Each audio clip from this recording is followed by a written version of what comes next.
मन दर्पण कहलाए, तोरा मन दर्पण कहलाए, तोरा मन दर्पण। दोनों हाथों से ताली सेवा करते हैं।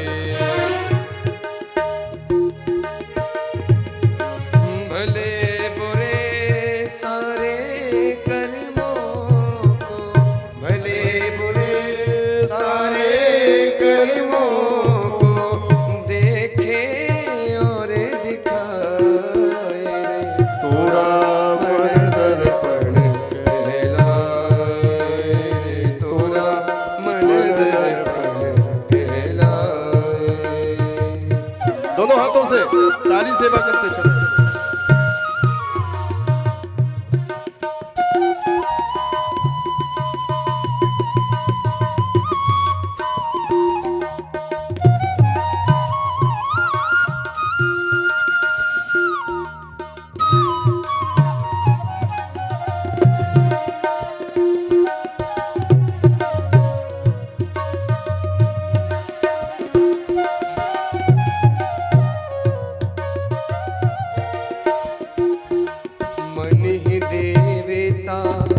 मन ही ईश्वर, मन से बड़ा न कोई। मन ही देवता, मन ही ईश्वर, मन से बड़ा मन ही देवता, मन ही ईश्वर, मन से बड़ा न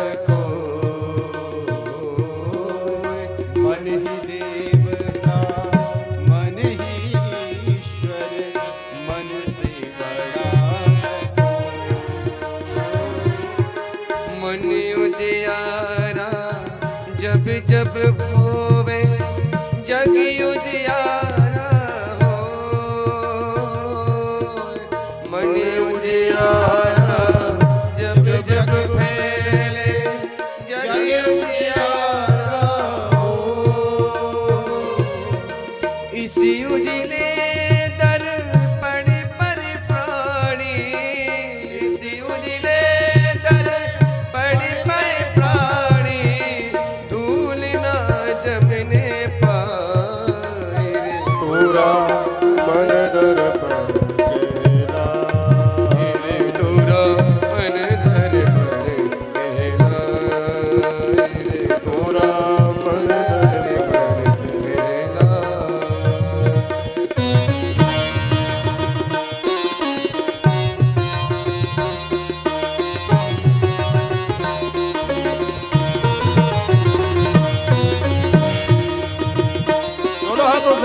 ताली सेवा करते हो।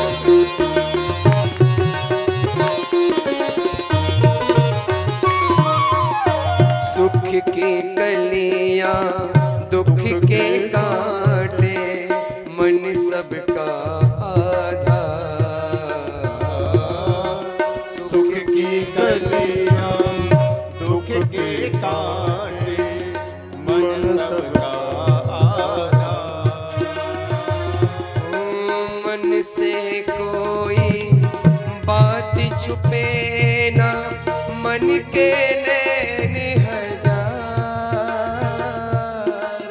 मन से कोई बात छुपे ना, मन के नैन हजार। जग से चाहे भागिल प्राणी, जग से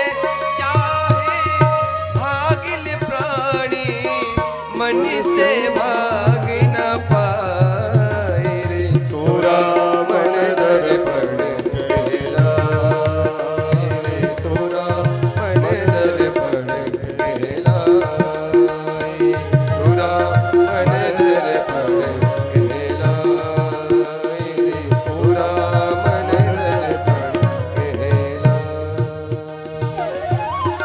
भले बुरे सारे बुरे सारे कर्मों को देखे और दिखाए रे।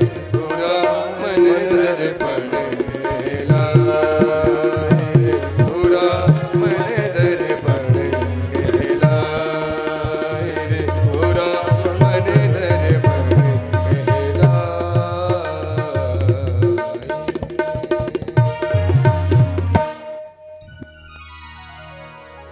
हमारा मन रूपी दर्पण ही है, भले बुरे सारे कर्मों को देखे और दिखाए, तोरा मन दर्पण कहलाए।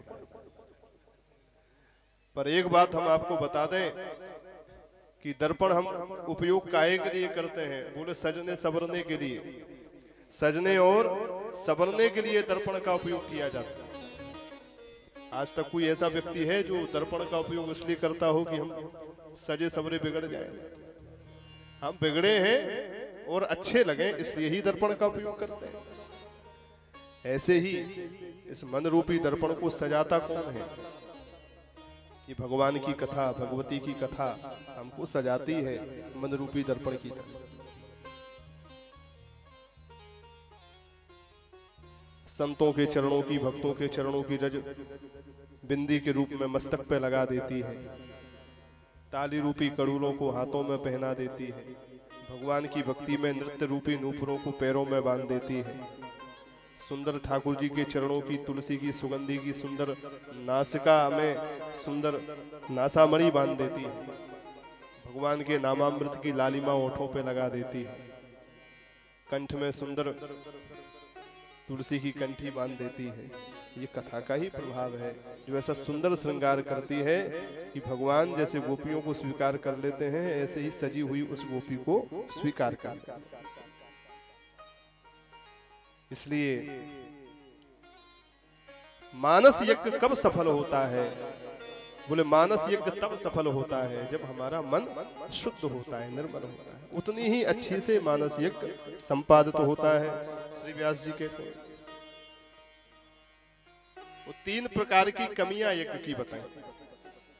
व्यास जी कहते हैं जन्मेजय, कर्ता के भेद से, द्रव्य के भेद से और तीसरा मंत्र के भेद से यज्ञ के फल में अंतर आ जाता है। कर्ता का भेद क्या है? बोले कर्तृभेद उसको कहते हैं, व्यास जी कह रहे हैं कि श्री त्वष्टा मुनि ने थोड़ा सा मंत्र में भेद कर लिया, तो त्वष्टा मुनि के मंत्र के स्वर में भेद हुआ, यज्ञ का फल बदल गया। उससे मंत्र भेद से यज्ञ का फल बदल जाता है। फिर श्री व्यास जी कहते हैं राजन, द्रव्य के भेद से भी मंत्र यज्ञ का फल बदल जाता है। द्रव्य माने धन। यहां पर लिखा है कि शुद्ध धन से ही भगवान की उपासना यज्ञ आदि करना चाहिए, तभी उसका फल है, नहीं तो फल में अंतर आएगा। जन्मेजय जी ने कहा कैसे? तो व्यास जी उनके ही पूर्वजों का उदाहरण देते हैं। तुम्हारे पूर्वज पांडवों ने, युधिष्ठिर, अर्जुन, भीम, नकुल और सहदेव ने राजसूय यज्ञ किया था राजन? बोले हाँ किया था। बोले यज्ञ हुआ और यज्ञ के 1 महीने के बाद ही पांडवों के ऊपर विपत्तियां आना चालू हो गया। बोलो राधे राधे। व्यास जी कह रहे राजसूय यज्ञ के 1 महीना ही अभी बीता है और 1 महीने के बाद ही दुर्योधन युधिष्ठिर जी को दूध कीड़ा में बुलाता है। वहां पर वो सब हार जाते हैं। हारने के बाद अज्ञातवास होता है, 12 वर्ष का वनवास होता है, कितना सब भोगते हैं। द्रौपदी को दासी बनकर के विराट के यहाँ रहना पड़ता है। अर्जुन को भी भीम लल्ला बनकर के जो है विराट के यहाँ रहना पड़ता है। भीम को रसोई संभालनी पड़ती है। तुम सब इतने बड़े बड़े धनुर्धर और वीर तुम्हारे पूर्वजों में सबके सब दासी बनकर के, दास बनकर के सेवा की। वनवास में कैसे कैसे कष्ट भोगे। द्रौपदी का चीरहरण करने का प्रयास हुआ। बताओ अगर यज्ञ में किसी प्रकार की कमी ना रही होती तो ये सब क्यों होता? व्यास जी कहते हैं इसका मतलब तुम्हारे पूर्वजों के राजसूय यज्ञ में कोई ना कोई कमी तो रही। जन्मेजय जी ने कहा क्या कमी रही? व्यास जी कहते हैं साक्षात भगवान श्री कृष्ण जहां पर विराजमान थे वो साक्षात धर्मराज जैसे यजमान बनकर के यज्ञ करने वाले थे, फिर भी यज्ञ में ऐसी कमी हो गई कि 1 महीने बाद ही इतने कष्ट चालू हो गए। बोले कमी क्या थी? तो श्री व्यास जी कहते हैं कमी ये थी कि उस यज्ञ में द्रव्य शुद्धि नहीं थी। बोलो राधे राधे। द्रव्य शुद्धि माने धन की शुद्धि नहीं थी।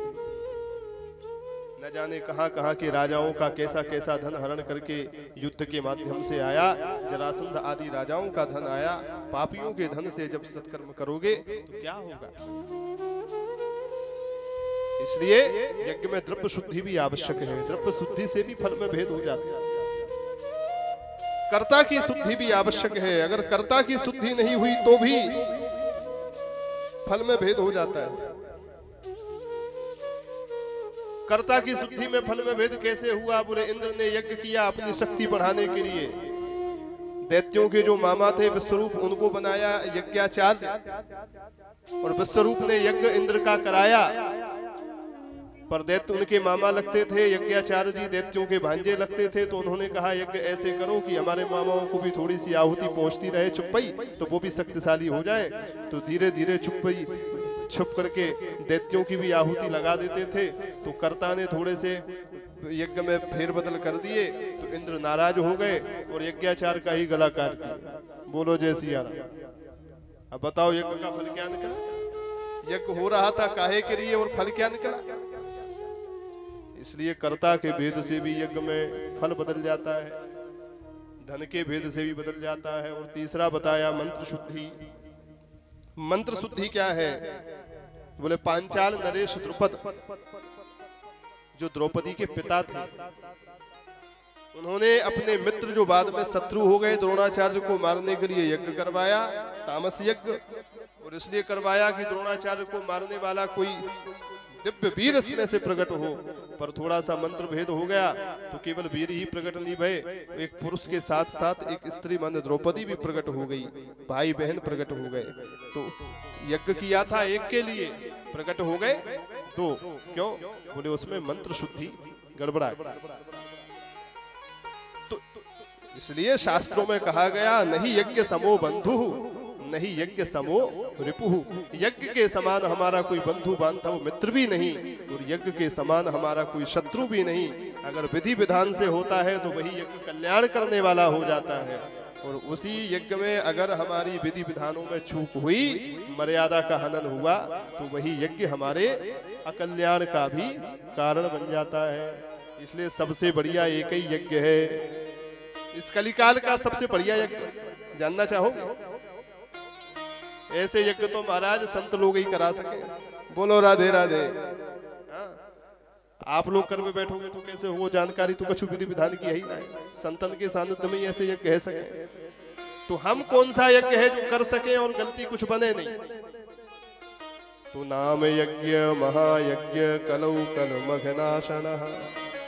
भगवान का नाम ही सबसे बड़ा यज्ञ है। सीताराम, राधे श्याम, राधे राधे, शिव शंभो, दुर्गा, भद्रकाली, चंडी, कालिका आदि भगवान एवं भगवती के नामों का जप करते रहो। अपने हृदय को ही कुंड बना करके भगवान नाम की आहुतियां उसमें देते रहो। मन को यजमान बना करके ये नाम यज्ञ मानस यज्ञ करते रहो। इसमें कुछ भी दोष नहीं होता और ये नाम यज्ञ आपका कल्याण कर देता है। कलयुग केवल नाम आधार, कलयुग केवल नाम आधार, कलयुग केवल नाम आधार, कलयुग केवल नाम आधार। सुमिर सुमिर नर उतरहि पारा, सुमिर सुमिर नर उतरहि पारा, सुमिर सुमिर नर उतरहि पारा, सुमिर सुमिर नर उतरहि पारा। कलयुग केवल हरि गुण गाहा, कलयुग केवल हरि गुण गाहा, कलयुग केवल हरि गुण गाहा, कलयुग केवल हरि गुण गाहा। गावहि नर पावहि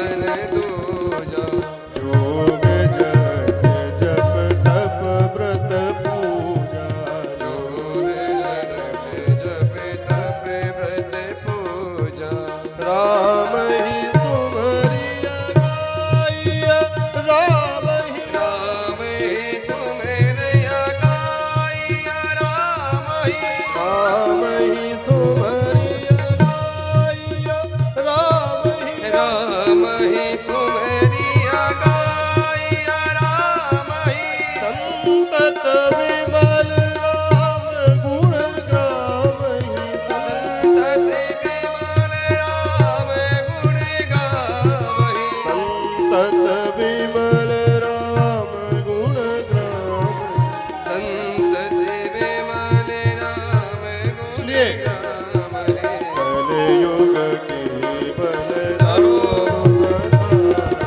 कलयुग के बल राम आधारा कलयुग के बल कलयुग के बल राम आधारा ओ नाम आधारा ओ नाम आधारा नाम आधारा। इस कलिकाल में केवल भगवान का एवं भगवती का नाम ही कल्याण करने वाला है और ये नाम ही सबसे बड़ा यज्ञ है। बोलो राधे राधे।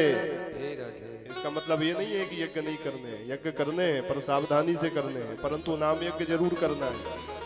बिना नाम यज्ञ के कल्याण होने वाला नहीं है। खूब जपो, जिस अवस्था में हो जैसे हो उसी अवस्था में भगवान का भगवती का नाम जपते रहो, राधा रानी का नाम जपते रहो, कल्याण हो जाएगा।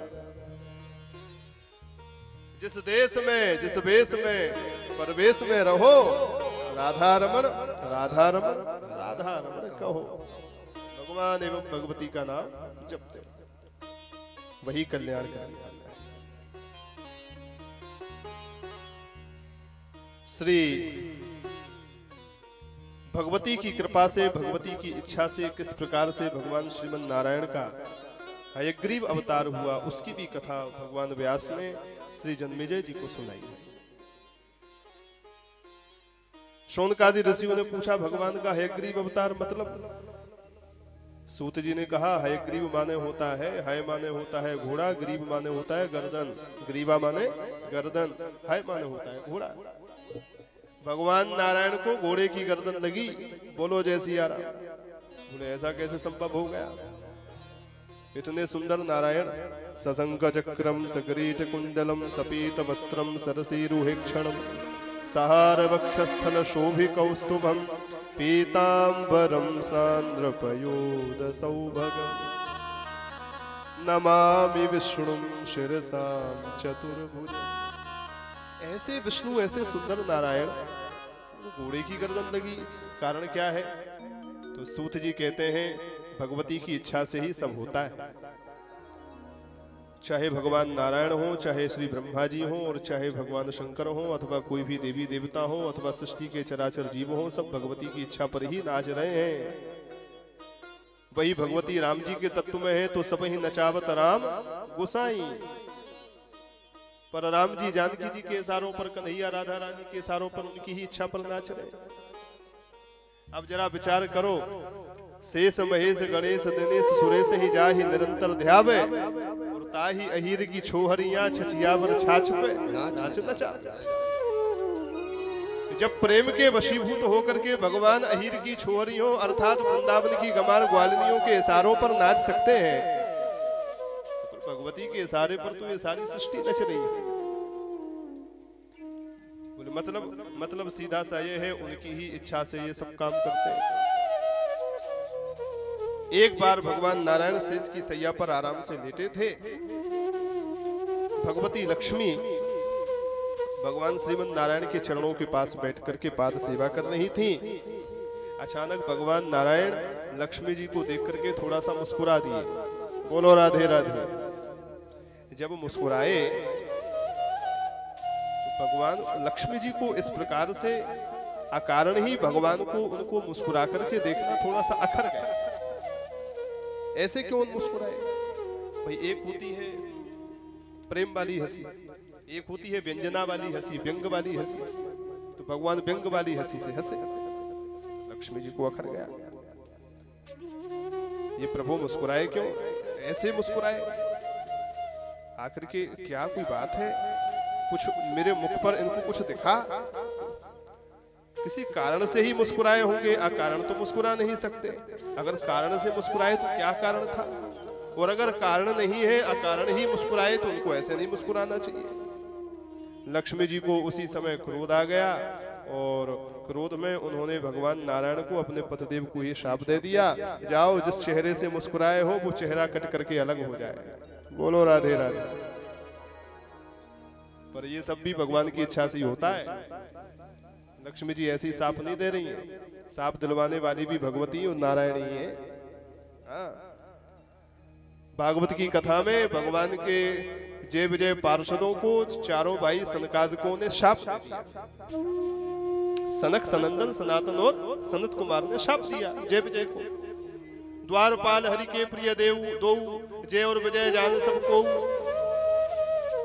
तो वहां सनकादिकों ने भगवान नारायण से वैकुंठ के दरवाजे पर यही प्रश्न किया, सरकार सारी सृष्टि में रहे आपकी माया सबको नचा रही है, पर आपकी भक्ति के प्रताप से, आपके भजन के प्रताप से आपकी माया आज तक हमको छू भी नहीं पाई। इस माया से मुक्त रहे। पर गजब की बात है, मायाधीश मायापति माधव, दुनिया में तो ये माया कहीं हमको नहीं छुई। आपके दर्शन करने के लिए आपके नगर के वैकुंठ के दरवाजे पर आए, आपकी सन्निधि में आपके दरवाजे पर हमको ये माया इतनी सता गई कि आपके ही पार्षदों को हमने साफ दे दिया। धन्य आपकी माया। दुनिया में कहीं क्रोध नहीं आया, और क्रोध आया भी तो वैकुंठ में आया। जहां वैकुंठ में जीव तब पहुंचता है जब काम से, क्रोध से, लोभ से, मोह से, इन दुर्विकारों से ऊपर उठ जाता है, तब कहीं वो वैकुंठ का अधिकारी बनता है। तो उस वैकुंठ में जो काम क्रोधादिक दुर्विकारों को जीत करके पहुंचता है, उस वैकुंठ में जिसको दुनिया में कहीं क्रोध नहीं आया, उसको वहां वैकुंठ में क्रोध आ गया। गजब की बात, ये कैसी आपकी माया? तो भगवान मुस्कुरा करके बोले, ये माया हमारी है, ये हमारी ही इच्छा से क्रोध आया। बोलो राधे राधे।